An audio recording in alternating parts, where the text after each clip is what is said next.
Welcome to CoreLogic's housing market update for August 2024.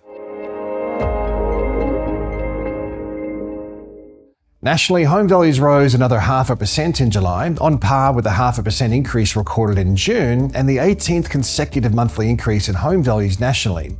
However, while the headline growth rate remains positive, it's clear momentum is leaving the cycle as conditions become more diverse. 3 capital cities have recorded a decline in values over the past 3 months, led by Melbourne with a 0.9% fall, alongside small reductions in Hobart and Darwin values. The rolling quarterly pace of growth has slowed markedly in Sydney to 1.1%. That's a fraction of the 5% quarterly gain recorded at the same time last year. These dynamics are weighing on growth in national home values, which are up 1.7% in the past 3 months, compared to the 3.2% increase we saw at the same time last year. The mid-sized capitals are continuing to buck the slowing trend, with the quarterly pace of growth in Perth tracking at 6.2%, while growth in Adelaide accelerated to 5%. That's the fastest rolling quarterly pace of growth since May 2022. Brisbane housing values rose at the quarterly pace of 3.8%, although this is down from a 4.7% increase seen at the same time last year. Available supply is a key factor explaining the diverse outcome in housing growth trends, with the number of homes for sale in Brisbane, Adelaide and Perth more than 30% below average for this time of the year, while weaker markets like Melbourne and Hobart are recording advertised supply levels that are well above average. A reduction in borrowing capacity and affordability factors are skewing demand towards the lower price points of the market, with lower quartile values leading the growth trend across every capital city except Darwin and Canberra, which are also the 2 most affordable capitals after adjusting for local incomes. At a combined capital city level, cheaper dwelling values are up 3.3% over the past 3 months, compared with a 0.8% increase for those at the top end of the market. Growth in regional housing values is once again lagging the capitals, with a rolling quarterly rise of 1.3% across the regionals index, compared with a 1.8% gain across the capitals.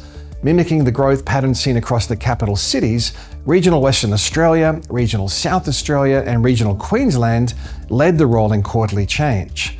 Regional Victoria was the only rest of state market to record a decline in values over the 3 months ending July, with values down 1.4%. Another broad theme in the housing data is that unit values are rising faster than houses across most of the capital cities. The only exceptions over the past 3 months were Darwin and the ACT, where affordability barriers are less pressing, and also there's a history of higher supply levels across the medium to high density sectors that's been more apparent. Most cities now have a median house value that's at least 1.5 times higher than the median unit value. With stretched housing affordability, lower borrowing capacity and a lift in both investor and first home buyer activity, it's not surprising to see the unit sector outperforming for a change.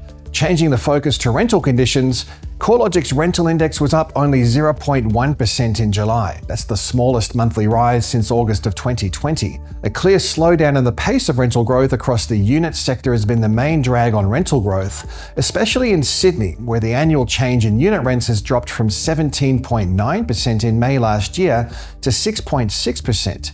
Melbourne and Brisbane unit rents have also lost more than 8 percentage points in the annual growth rate.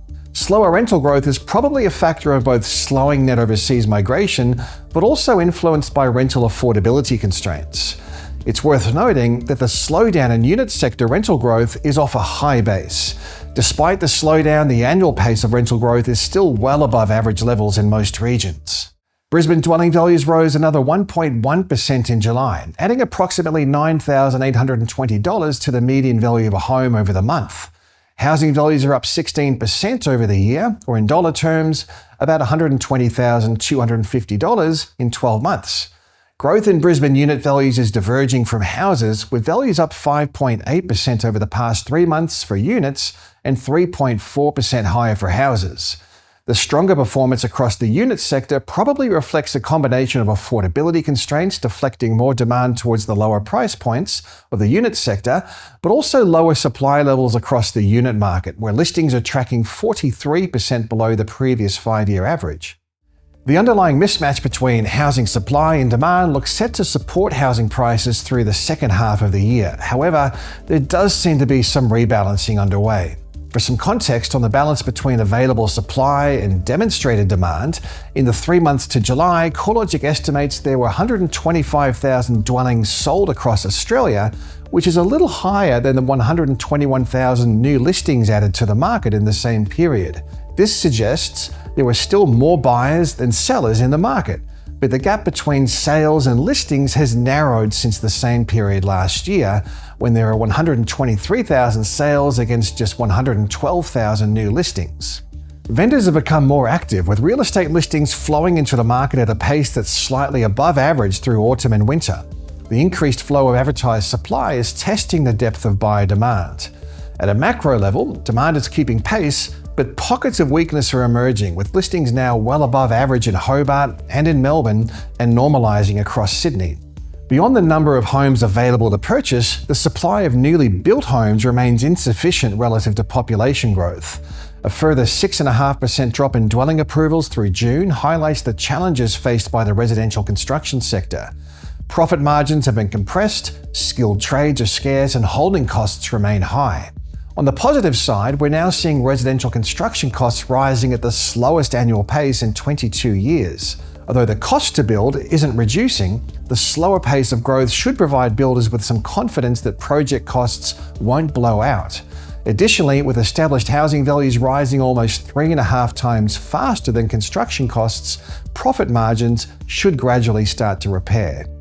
Investors are taking a larger share of demand. A key trend emerging from ABS lending indicators data is the upswing in lending for investment purposes.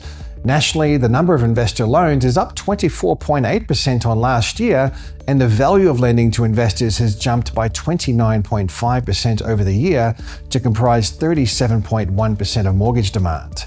In WA, where home values have jumped 23.9% over the year, investor lending is up 53%, more than double the national average. The outlook for the housing sector remains complicated. While constraints on new housing supply are likely to keep a floor under home prices and remain a feature of the market for some time yet, clearly downside risks are growing. Housing affordability is becoming more challenging in markets where values are rising faster than incomes. In March, the national dwelling value to income ratio rose to 7.7 and is likely to be approaching new record highs once the June quarter data is published next month.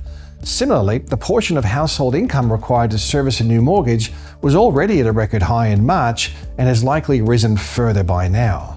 With housing trends becoming more diverse and an RBA board meeting later this month, there'll be plenty of research updates from the CoreLogic team. Stay tuned to the news and research pages of the CoreLogic website.